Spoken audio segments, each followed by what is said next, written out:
Everyone. My name is Zachary Robinson, and I am the CEO of the Center for Effective Altruism. Welcome to EA Connect, and I'm thrilled to have you all here this weekend. I am also thrilled to be introducing Peter Singer, who I am sure that many of you are very familiar with. But for those of you who have less familiarity with him, Peter Singer has been described as the world's most influential living philosopher.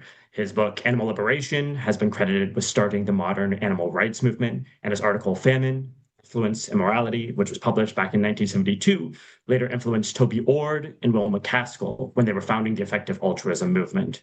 Peter is also the author of The Life You Can Save and the founder of the organization of the same name. Earlier this year, he also featured in Time 100 Philanthropy's list as one of the 100 most influential people shaping the future of giving. And he recently retired from his position as professor of bioethics at Princeton University and co-hosts with Kasia de Lazari-Radek a podcast called Lives Well Lived. I'm very excited to be talking with him today about his philosophy, his background, his inspiration, and how he views his ability to have an impact and how many of us can have an impact as well. And Peter, I'm so appreciative of you taking the time to join us this weekend. Thank you, Zach. Thanks for the introduction, and it's great to be talking with you. Thanks so much. I do want to dig into, some of your philosophy and some of your ideas, but I would really love to start off maybe just by giving the audience an opportunity to learn a little bit about you and your journey. And you are a person that has had so much of an impact, inspiring so many other people on their journeys towards doing good. I'd be interested if maybe you can move back in time in your own life for a little bit and tell us where do you think some of your early inspiration to focus on helping others came from? Oh, so I guess I grew up with the sense that I was fortunate that I was, living in Australia at a comfortable middle class lifestyle. I never had to go hungry, for example, and yet we saw in the newspapers at the time there were famines in the world. I remember particularly the situation in Biafra, which was a breakaway part of Nigeria, and there was a civil war between the rest of Nigeria and Biafra. And basically, the strategy of the Nigerians was to starve Biafra into submission. And so there were shocking photos of really starving children and people. And I already then had the sense, what could one do? But in that particular situation, maybe because of the wartime situation, there wasn't very much that you could do. But later on, when I went to university, I studied philosophy and ethics, and it seemed to me, the most obviously sound ethic was one that looked at the consequences of what we do, and particularly those consequences for well-being, to avoid misery and suffering, and hopefully to experience happiness, which is a utilitarian approach. But so then I was thinking about, well, what does this mean for how we ought to live? And when the next serious, humanitarian crisis came around, after I was thinking about that, that was a crisis in what's now Bangladesh, but was then East Pakistan. Again, it was a situation caused by military action, in that the Bangladesh elected, or sorry, East Pakistan elected a government that wanted to separate, or wanted more autonomy at least, from the rest of Pakistan. And the Pakistani army just crushed that brutally, with the result that about 9 million people fled across the border to India, an enormous mass of humanity trying to escape that repression. And India, which was a much poorer country then than it is today, appealed for help from the wealthier world to feed and house this enormous population, provide sanitation for them. And not very much was forthcoming. By this time, I was a graduate student at Oxford. I was on a scholarship. My wife was a high school teacher. So, we had enough. And I was thinking, well, what should we be doing about this, as individuals? And I was living in Oxford, which was the headquarters of Oxfam, the international aid organization. So I went to talk to them, and they were trying to help. So, that's really what led to the writing of that article, Famine, Affluence and Morality. The sense that I ought to be doing something, and I was doing something. And we started doing more from that point. And I think it's admirable your humanitarian work and your drive to do more. I think another though aspect that is notable about your philosophy and your writing and the impact you've had on others is also your focus on animals. And you've had a huge influence on the animal welfare movement more broadly. I'd be curious to hear a little bit more about where that came from. Was that something where your philosophy came first and that informed your drive then to focus on animals, or was something about animal welfare something that had been a thread through your life from an earlier time? No, that was different from my attitude to people starving, which I had had for a long time and been aware of. But I had never been an animal lover. I still don't think of myself really as an animal lover, and I don't have any companion animals. I've never particularly wanted to be living with a dog or a cat. Um, so it was more from, the philosophy, but and it also came in a way, it caught me by surprise because I'd never really thought of animals as posing a big moral issue. Um, Obviously, I didn't like cruelty to animals. I was once, when I was a child, I was taken fishing. Nobody in my family fished, but some friends said, "Would you like to go fishing?" And we went fishing, and I was troubled by the fact that obviously the fish was in pain when you haul it out of the water with a hook, and it wasn't even, then immediately killed. It was flapping around, I remember, in a basket. So I was troubled by that, but it didn't really disturb me at that age in terms of, should I be eating fish at all? Um, and I just regarded that, as many people did, as sort of obviously a less important issue. I was, as an undergraduate student, I was involved in the Vietnam War opposition that was going on, and so I was opposed to that. I guess I had a self-serving interest in that. I was of draft age, and I didn't want to be drafted and sent to Vietnam. Australia had troops in Vietnam then. Um, so I thought those were the important issues, and the civil rights movement, which was going on in the US and to some extent in Australia as well. Uh, those sorts of issues seemed to me important. But it was just a chance encounter at a lunch that I had as when I was a student at Oxford. I started talking to a Canadian student after a class, um, and we went for lunch at his college in Oxford. And there were just two options at that time. There was spaghetti, which had some kind of brown, red brown sort of sauce, nondescript kind of sauce on it, and there was a salad plate. And my companion Richard asked if there was meat in the spaghetti sauce, and when he was told there was, he took the salad plate. Now, this was 1970. I don't think I'd really met a Western vegetarian. I'd met some Indian vegetarians, but somebody from a Western country who's a vegetarian, I don't think I'd ever really met, or not knowingly met. Um, it was just a very unusual thing to do, to say, and my immediate thought was, oh, he must be some kind of health crank who thinks that meat is going to be bad for his health. But when I asked him then, after, why he asked the question about meat, his answer was something like, I don't think we ought to treat animals the way they're treated in order to be turned into meat. And um, and I said, oh, well, why not? I mean, don't they have pretty good lives? They're outside grazing in the fields, and they're protected from predators. And yeah, I know that they then get trucked to slaughter, but that's like one bad day and what seemed to me to be a good life. And I was just completely ignorant of the fact that animals I was eating were confined indoors in very crowded conditions, and didn't have a good life at all for their entire lifetime. But that was, I think, again, pretty standard. There was no publicity about factory farming then. There had been one book that Richard then recommended I find and read, called Animal Machines by Ruth Harrison.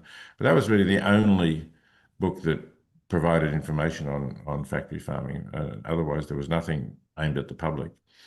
So, but yeah, so when I thought about that, I thought and read that book, there was obviously a lot of suffering going into the meat that I was eating. And I didn't need to eat it. I knew that because I knew that vegetarians existed, even if I hadn't really met. But so then, I started thinking, well, if the suffering of animals must count as well. I hadn't really doubted that suffering of animals counted. I just didn't think that there was all that much of it going into what I was eating. When I realized to the contrary, there was a great deal of it. I did reconsider what I was eating and started to become a vegetarian. Yeah. Wow. I can only imagine, before there were many books, some of which you have published, it must have been a higher bar to learn about these things. And there's a lot I love about that story from the mix of philosophy, but also hearing from others and the sort of personal connections that can drive us to do ethics. I'd love to dive into some of that more in a little bit, but I want to do a little bit of zooming out around your philosophy for a moment. Our audience has a pretty wide range of familiarities, I imagine, with some of your work. And so some folks may not be quite as familiar. And so I want to do a little bit of grounding before diving in deeper for a moment here. As you mentioned, your work is frequently categorized under the broader umbrella of utilitarianism, but there are a lot of different ways to interpret that. To your point about animals here, different people have different things in mind what is the thing we're optimizing for? Who are we optimizing for? What counts here? I'd be curious just for a moment, before we dive in deeper, if you could describe a little bit of what utilitarianism means for you in terms of what you think we ought to be optimizing for and how that philosophy then manifests itself in your life. Okay, so I think we should be optimizing for all sentient beings. I think that you know, I, if a being can suffer, then that suffering matters, and I don't think it's relevant whether the being is a member of our species or not. What's relevant is how much the being is suffering, and of course there may be differences between different beings as to their capacities for suffering, differences within our species and differences between species. So that's certainly relevant. Um, Once you go beyond saying we should optimize for all existing beings, then of course there are the questions about future beings. And again, um, my simple sort of view would be that whether the beings exist in the present or in the future doesn't matter. If the future suffering is certain, if we could know it for certain, it would count just as much as present suffering. Uh, but of course, it's not. It's especially if you go further into the future, it's less certain. So you can discount for uncertainty, but you shouldn't discount in any other way. I think. I mean, some economists just discount for the future per se. They give various reasons why they do that, but none of them seem to me at all persuasive. So I think the future counts. But the more difficult question, which I only really started to think about when I was a graduate student at Oxford and when I attended a series of classes that Derek Parfit was giving with a couple of other philosophers, and he raised this question about the fact that we can have an impact on the number of people who will live in future, and he wasn't the first to raise that. It was raised by Henry Sidgwick, the 19th century utilitarian philosopher, in his great work, The Methods of Ethics. But Sidgwick just raised it in a paragraph or two. And Sidgwick's answer was, if we can make the total larger, the total amount of happiness, then we should do that. So essentially, in other words, suppose we can increase the population and maintain the average level of happiness, we should do that.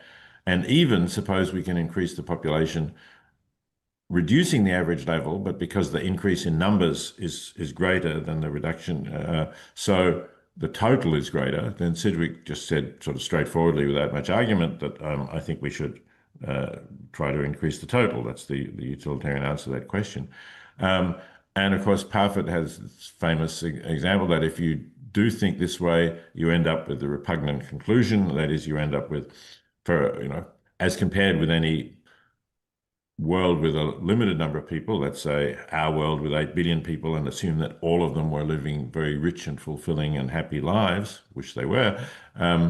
But it would still be better to produce a world with a much larger population where everybody is just barely above into the positive zone, so just barely above the zero level. Because if the population was so much larger that that total was greater than the total of the 8 billion very happy people, that would be a better world.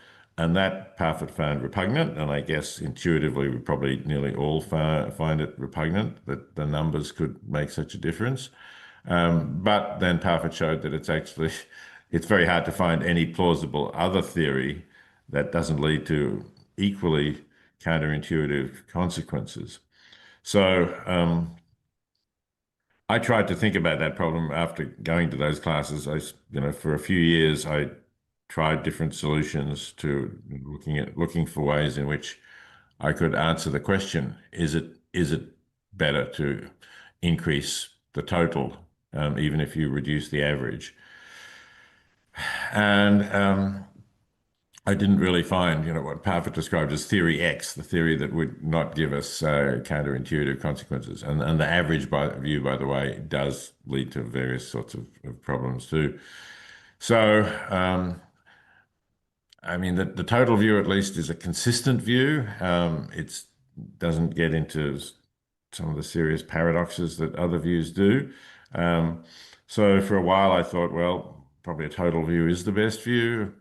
Um, I'm still not really sure of the best view on that. I'm still to some extent agnostic about how we deal with that issue. So that's the major uncertainty I have about your question about what's the domain that we're I maximizing over. appreciate the humility there, and I think it's a good reminder for the rest of us that one of the world's leading philosophers who has thought about this for many decades still struggles with some of these problems. It can be okay and quite reasonable to feel like we don't always have the answers here. And I know there are a lot of disagreements among philosophers. There are disagreements within the effective altruism community around how to approach some of these problems. I also, wanted to use that maybe as a little bit of a springboard to dig into some broader works around, criticism, around utilitarianism, some of the ways it can get applied to effective altruism. We're not going to have time to get into all of that today. But one of the other critiques that comes up is that, if we are in fact going and trying, to borrow from some of your earlier language, to address all of the suffering in the world, well, there's a lot of suffering out there. That can mean a pretty, constant amount of self-sacrifice. That there's, this idea that it can be too demanding of people who are trying to live up to this philosophy. You are a person who has lived with this philosophy. And I would be curious from your perspective, there's the philosophical side of things, but also the personal side of things. What is it like to live with the demandingness of the philosophy you espouse, and has it at times felt too demanding, or have you found other ways to put some guardrails on that? I probably haven't been saintly enough to find it too demanding, I have to say. Because I mean, people sometimes think of me as living a very demanding life, and I have given away significant sums to effective charities, and of course I don't eat animals, and try to be pretty close to being vegan, if not absolutely strict about that. But uh, yeah, I mean, there's some gap between what I would do if I were really maximizing utility impartially for everyone, for every sentient being, and the way I live. I could give more, and another example is I know there are people who've altruistically donated a kidney to a stranger, people in the effective altruism movement who've done that, and I admire that, but I admit that I've not done it myself. So my kidneys are probably getting a bit too old now anyway, but I probably should have done it when I first thought of this 20 years ago at least. So I don't claim to be perfect, and I perhaps that leads me to be a little less demanding of others as well. I recognize that people have different levels of how they can go to. And after all, what we want to do, what utilitarians want to do, and what I hope effective altruists want to do, is maximize the amount of good that we're doing, not just in our individual lives, but also in spreading the ideas that are motivating us. And, yes, I spread them as a philosopher, and I do that publicly as I am now and in many other forums as well. But everybody has a role to do that in their personal life and in their friends, and whether or not they're taking a public stance. So you need to think about how you're going to have the greatest effect. And to some extent, so I've in let's take my public writing.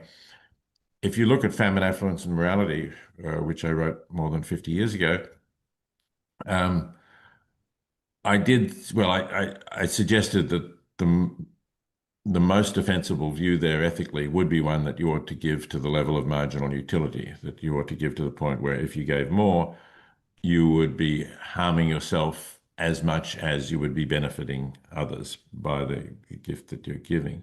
I suggested also in that article a weaker standard, but it's easy to read that as an extremely demanding article. And if you look at my subsequent writings, for example, the book you mentioned, The Life You Can Save, which is the fullest account I've written about this. At the back of that book, I have a kind of sliding scale of how much I suggest people give, like an income tax scale. So the percentage goes up as your income goes up, but it never gets extremely demanding. For people who are, earning millions, I'm still suggesting that they donate about a third of their income at that level, and it starts off at 1% for more modest levels. Why do I do that? Well, I do that because I think that may actually help to raise the largest possible total. I think that if you have a very demanding standard, people are less likely to take that seriously as something to live by. And I wanted to put forward a standard that people will say, yes, I can manage this. It's not too great a sacrifice, and I'll have the benefit of knowing that I'm doing good for the world, get some fulfillment and satisfaction by doing that. So I'm thinking when I do this about what will actually, if you like, put in marketing terms, what will sell well, right? In terms of getting this message across, what will people say? Yes, that's reasonable. I can do that, rather than saying, "Oh no, that's impossible." You'd have to be a saint, and I know I'm not a saint. Um, so I think there is if you like, a gap between the public message that we ought to put out there, and even just talking to our friends, perhaps, and what we might think in theory if we were more saintly, if we could be more completely impartial and less concerned for the interests of ourselves and our family and our loved ones and our close friends. Um, that's a different thing. And so I suppose you could say I'm recognizing more the imperfection of human nature, and the fact that we're not fully rational or fully impartial beings. That very much, as an imperfect being myself, very much resonates with me in my own attempts at doing good and helping others. I would actually love to dig a little bit more into some of the tactics that you've seen around inspiring others to do good, given how much you've succeeded at that in your life. And in particular, another sort of form of tension that comes up, there's a sort of demandingness level that we just talked about. Another one is how we balance communication with reason versus emotion. And I think a lot of your work is oftentimes associated with the idea of being very rational and very reason driven. But I also remember I saw one of your TED Talks once, and I think you used the example, a true story, where there was a video of passerbys walking by where a girl had been hit by a car. And Mhm. the people were walking by and they weren't helping her. And, that is obviously something that seems, morally wrong in many ways. But you use that then as a sort of what I would perhaps characterize as an emotional parallel to children around the world who are dying from poverty, but who we don't see, but who could still use our help, and who we still have the ability to affect their lives, potentially save their lives. And when you think about how you communicate with audiences and how, someone like me who goes and tries and communicates with others, or how others who are, to your point, talking with their friends about these sorts of ideas, how do you think about balancing the rationality and the logical side of these arguments with the more emotional side of appeals? Yeah. So what was I trying to do in that TED talk? I was trying to mount an argument. Yes, obviously there's video that was taken of this event, and it is pretty heartbreaking to see this very small child just lying there in the street, and people are sort of walking or cycling around this child, and that's quite shocking. And yes, it stirs up the emotion. We think, oh, that's terrible. And we also hope, oh, I wouldn't, we say to ourselves, I wouldn't have done that. If I'd noticed that small child lying there, I would have gone and looked what was happening and raised the alarm and quite possibly saved the child's life because the child did die. It's a real world example of the hypothetical in the Famine, Affluence and Morality article where you walk past a shallow pond and you see a child drowning. Um, and also in that article, it's not really an appeal to emotions. It's saying, okay, so if you think to yourself, of course I would have jumped into the pond, or of course I would have saved the child lying in the street. And particularly in the case of the pond, I mean, there is some cost to you in doing this. You're ruining your fancy clothes that you've put on. But if you think, well, yeah, child's life, how could I not save a child's life because I don't want to ruin my clothes? Um, then the question is, I say, okay, so hold that judgment, and now think about your situation with regard to children who are dying. They're not in front of you, you can't see them, but you know it's happening. They're dying because they don't have sleep under bed nets and they're being bitten by malaria-carrying mosquitoes or whatever. You know, there are many causes why people die. So why not do, you know, shouldn't you also be horrified at the fact that you're not doing anything to help them and you could be saving lives there too? So that's an argument. Now, some people have pointed out to me that the argument does start from an intuition, a moral intuition, that it would be wrong not to jump into the pond and save the child, or it was wrong of those people on the street to walk past the child who was lying there and had been hit by a car. Uh, and in my general view, I don't think that intuitions of our moral intuitions are a reliable guide to what is right and wrong. I think they very often lead us astray. And I give some examples where we have these intuitions, but so people say, well, you know, maybe we should run the argument the other way. We should say, oh, well, we don't think that we have to help people whose children who are starving in other parts of the world. So therefore, it wouldn't be wrong to just ignore the child drowning in the pond or the child in the street. Right? That's a possible response to my argument, but it's a pretty tough one to take, obviously. I can see you're Yeah, you're you're sort of laughing at the idea that one would even think that it's ridiculous, and it would, I think, be clearly wrong, and I can explain why it would be wrong, obviously, on utilitarian grounds too. But, no, but but my argument was to try to start from somewhere else, not to start from trying to argue people to accept utilitarianism and then come to that conclusion, but rather to start from where they are with judgments that I hope they're very reluctant to give up. we can appreciate that. Yeah, I think that is a very reasonable intuition, and I appreciate the idea of meeting people where they are. I want to take a little bit of a zoomed out look towards the lens of inspiration and shift towards your influence, not just on individual people, but on the sort of broader movement or community or philosophy known as effective altruism. And, you know, as I mentioned at the top, your work is frequently cited for influencing Toby Ord, Will MacAskills, others who were involved in the founding of effective altruism.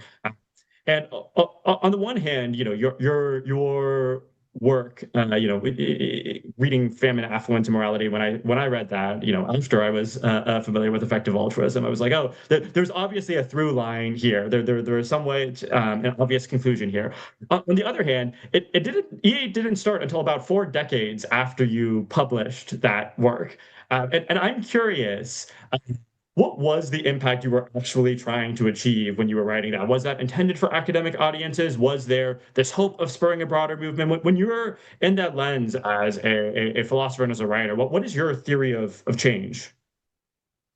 Okay, so you have to go back to the early 1970s and the role of philosophy and what philosophy had been like before that, right?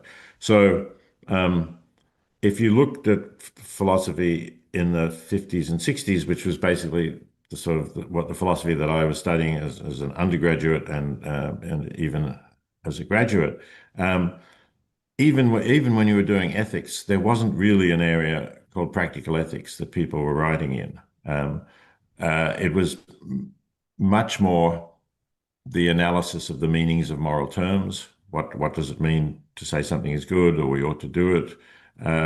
that was an era of linguistic philosophy that was more about conceptual analysis. And some leading philosophers, like A.J. Ayer, who was a professor at Oxford, had explicitly denied that it's the role of the moral philosopher to offer advice. It said, that's something best left to the preacher or the politician, which was a very funny thing for Ayer to say because he was a well-known atheist. So to say it's better left to the preacher was particularly strange. But, yes, because philosophy was conceptual analysis, it didn't offer that kind of advice. But by the end of the 60s and the early 70s, because of the Vietnam War, perhaps because of the civil rights movement, and that whole period of the student movement, and there was a demand from students to make our courses more relevant to what was happening in the world. So, for example, there were teach-ins about Vietnam, at which historians of Southeast Asia would explain how we got into this situation. And that was starting to happen in philosophy too, just a little bit. And so what I was wanting to do was to try to do that kind of philosophy where it had made a difference. I wrote my Oxford thesis on civil disobedience and the obligation to obey the law in a democracy. So, because of course the Vietnam protest movement engaged in a lot of civil disobedience, and some people said that's wrong, and I wanted to look at that. And I was a bit unsure when I proposed that topic to the panel at the Oxford Philosophy subfaculty whether they would accept a topic like that, but fortunately they did, and that was already maybe a little bit of a sign of change. Uh, and then the other thing that actually prompted the writing of Famine, Affluence and Morality, by this time I was just started my first teaching position. I'd graduated from Oxford and I was offered a 2-year sort of temporary position at University College, Oxford. And also at University College, Oxford was Ronald Dworkin, who was a professor of jurisprudence and a quite famous philosopher of law, and who was interested through the law in civil justice issues, in what was to what extent were moral principles part of the law. Was one of the things he was arguing about. And he told me, because we were both now part of the sort of Oxford Senior Common Room, he told me that he was on some people he knew were starting a new journal called Philosophy and Public Affairs, and he was a member of the editorial board. And they were trying to get articles that would apply philosophy to public affairs. And this was a new initiative that I was really interested in. And I had been thinking about, as I said, the situation in East Pakistan or Bangladesh. And so I decided to write that up for that journal. And that's where it was published in the first volume of that journal. So yes, it was in an academic journal. And that would mainly be read by other academics. But it was part of a movement to make philosophy more relevant to public affairs. And so there was the idea that in some sense this would trickle down. Not that non-philosophers would be likely to read this, but in some sense it would have an impact on people. Um, and and so, it could be part of this new field of practical ethics, and it would be taught in classrooms. I gave my first teaching appointments, well, not at Oxford because I was basically just tutoring to somebody else's courses, but my first job, which was at New York University in 73, 74, I taught a course that included these sorts of moral issues. So there the idea was that students would think about this, and students would be future influences. That was the way, and that was my theory of change at the time. But then when I got interested in the animal issue and started thinking about, I wrote an article. The first article I wrote on the animal issue was published by the New York Review of Books in 1973. And it was a review article of a book that some people I knew in Oxford had written about animal issues, a book called Animals, Men and Morals, which I think was a real pioneer of the movement. And the New York Review of Books was not just philosophers, obviously. It was progressive people. It was the thing to read at that time if you were politically left or progressive, especially in the United States. So that got the movement that got the ideas out beyond the academy, and started to affect other people. And then, of course, it led to the writing of Animal Liberation, which was explicitly written as a trade book, not an academic book for a wider audience. I'd actually maybe love to dive into that, distinction of writing for a trade book for a broader audience, et cetera. I can imagine we may have some researchers and aspiring researchers, academics in our audience today.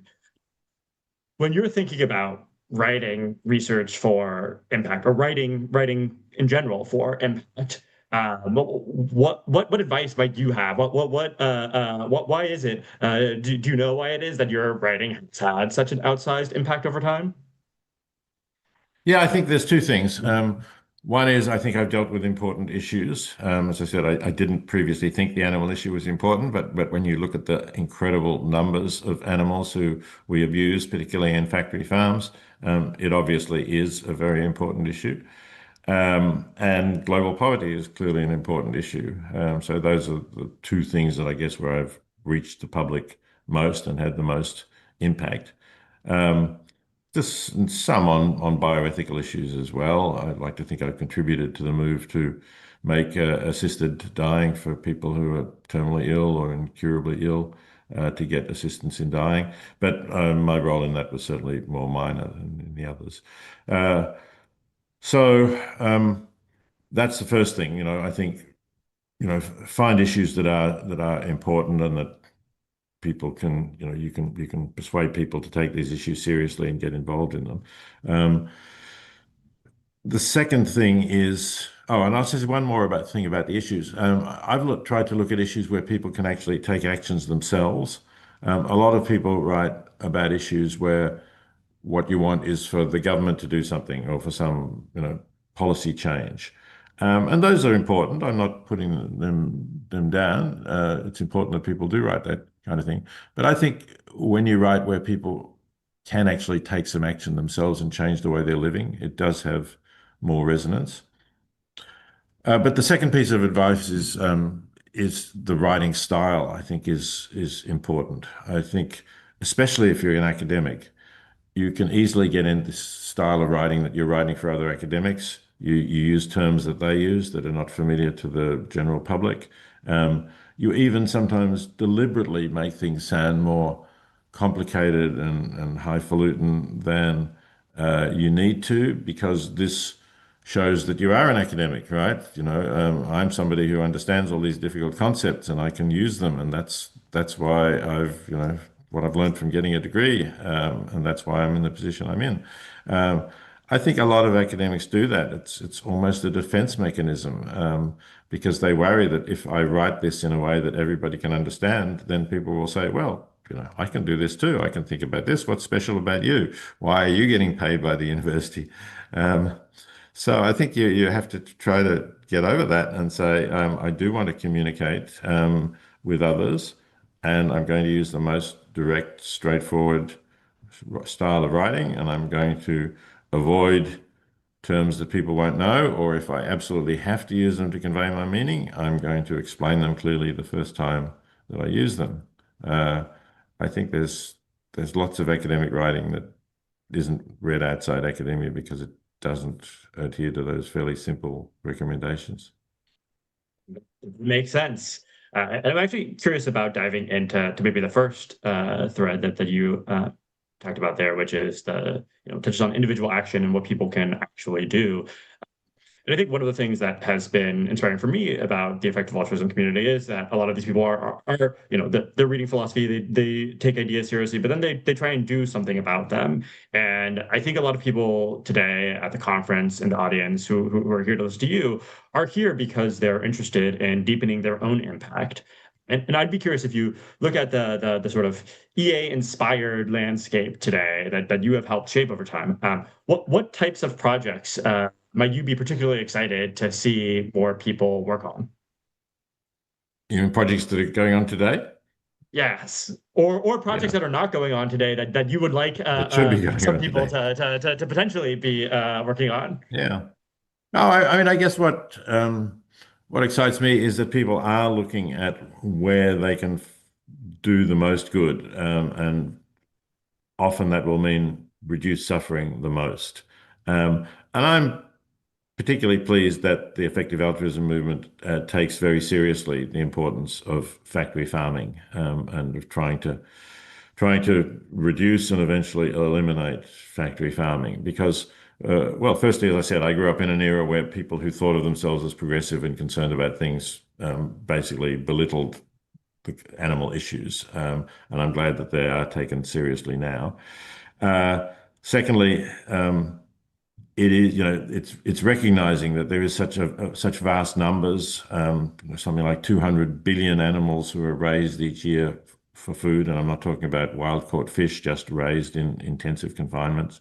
That the numbers do matter, and that's important. Um, and of course, I suppose it's also relevant that it's bad for humans as well in a whole variety of ways. It's wasteful of food, of productive land. It accelerates climate change. It creates risks of pandemics and loss of antibiotic use. So it's an obvious issue where you can do good and reduce suffering, and I'm pleased that people are taking that up. And I hope that we're having some success in the end, or we'll have some success, because unfortunately, there's even far more animals in factory farms today than there were 50 years ago. That's meat consumption has increased. It's increased particularly in countries that used to be too poor for people to buy meat, but now are no longer so poor, like China. But it's also increased in some of the countries that were affluent then and are affluent now.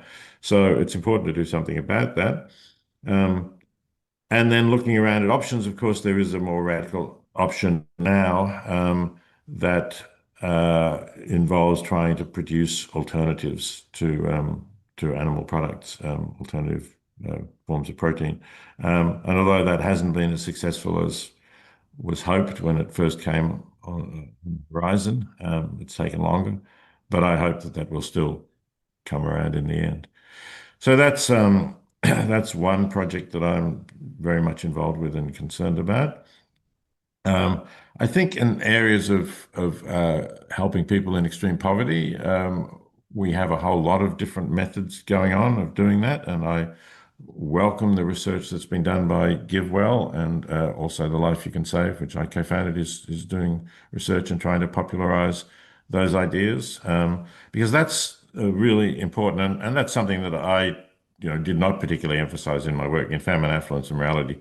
You don't find much discussion about effectiveness, about making sure that you've found the most effective charities to contribute to. And I think that's a really important step. I recognize that, as I had not then, that some charities are hundreds of times more effective than others. So that's really important work that is being done, that kind of research work. And then there are some further reaches of effective altruism, which are interesting and somewhat more speculative. But I think it's good that people are doing it.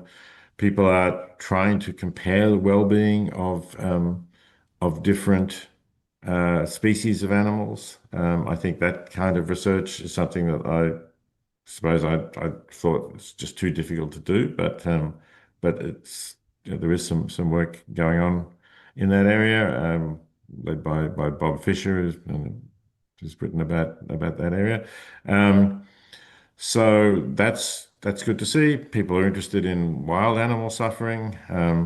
Again, it's good to see them at least thinking about that. I'm not sure that I want to support that as a political movement yet, because I'm worried about the impact that conflict between effective altruists concerned about the suffering of individual animals will have on the links we have with the green and environmental movements, which are important, I think, for both us and for the Greens and environmentalists, and we should be obviously green and environmentalists too.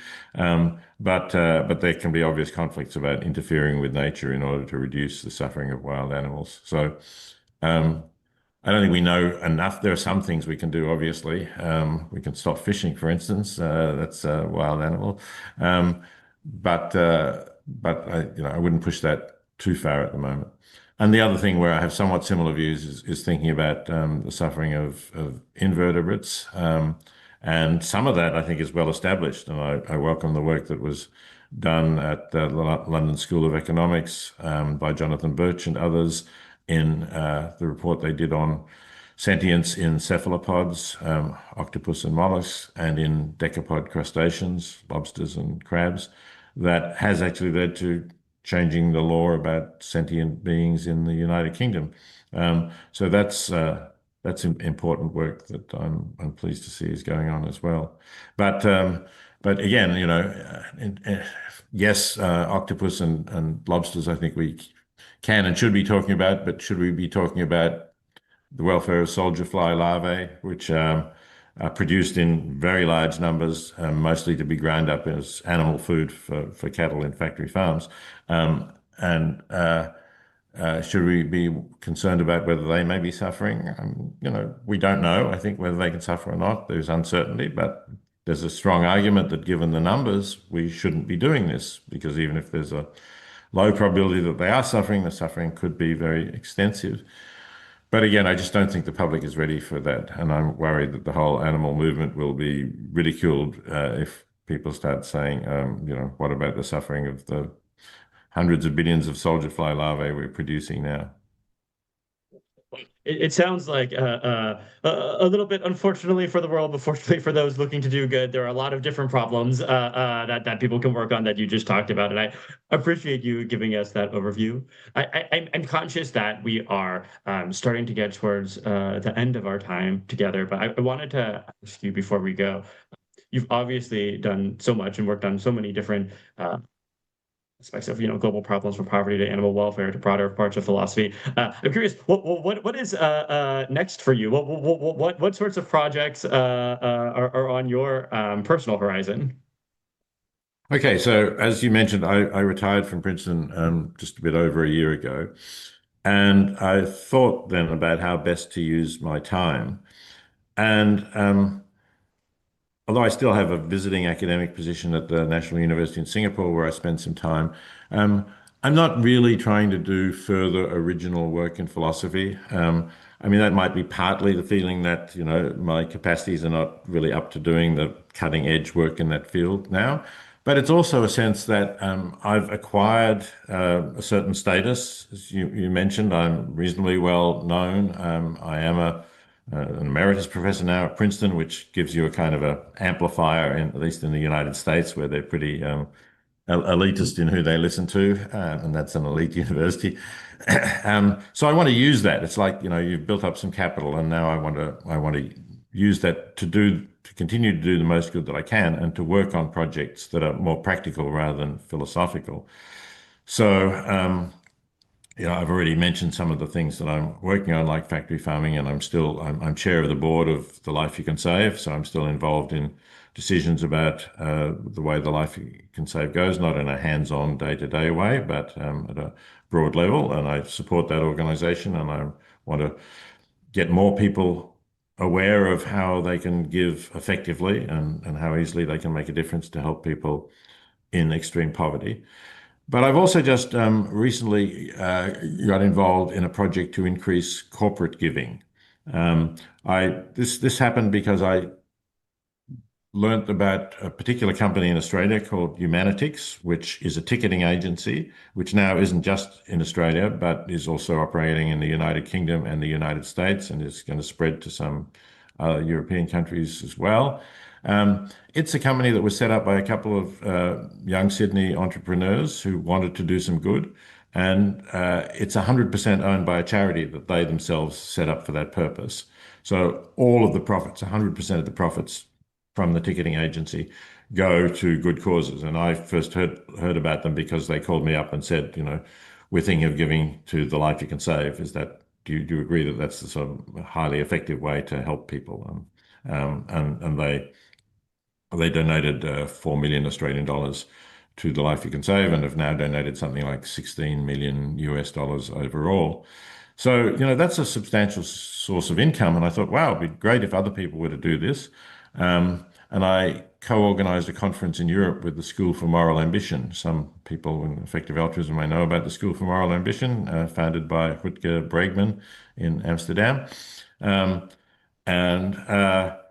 so we had a conference last June where we got together mostly people from businesses, a couple of hundred people interested in donating donating some of their company's profits. The 100% model it's a little bit like the demandingness of individual ethics. It's only going to be for a relatively small number, but it's fantastic if you're prepared to do that.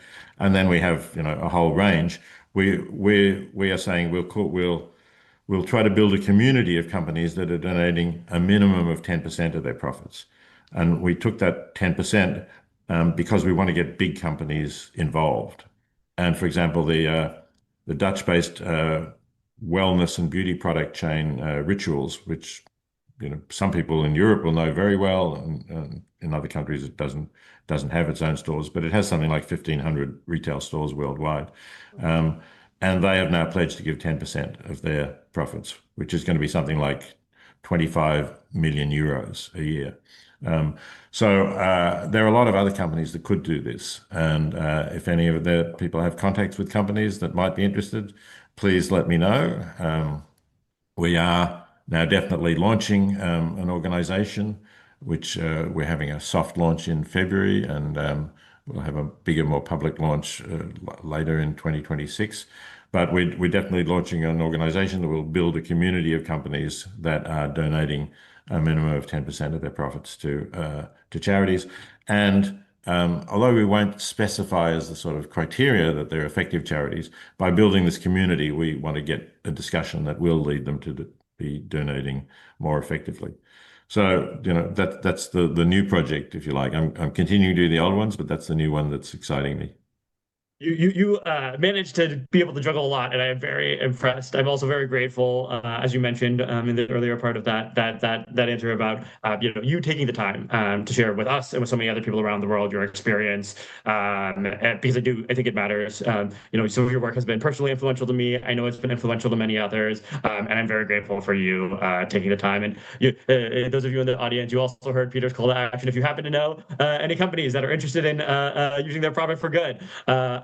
Get in touch. But Peter, thank you so much for your time today. For those of you in the audience, thank you for your time. You can also access the Life You Can Save audiobook for free, thelifeyoucansave.org. And for those of you looking for some holiday reading, you can also find Peter's latest book, Consider the Turkey, which is available now. Peter, thank you so much. Thanks a lot, Zach. Yeah, and you can also listen to the podcast, by the way, Lives Well Lived. You'll find it on Spotify or Apple Podcasts or wherever you listen to podcasts. Please do. I hope you enjoy it. Thanks very much, Zach. It's been great talking to you and to the audience out there.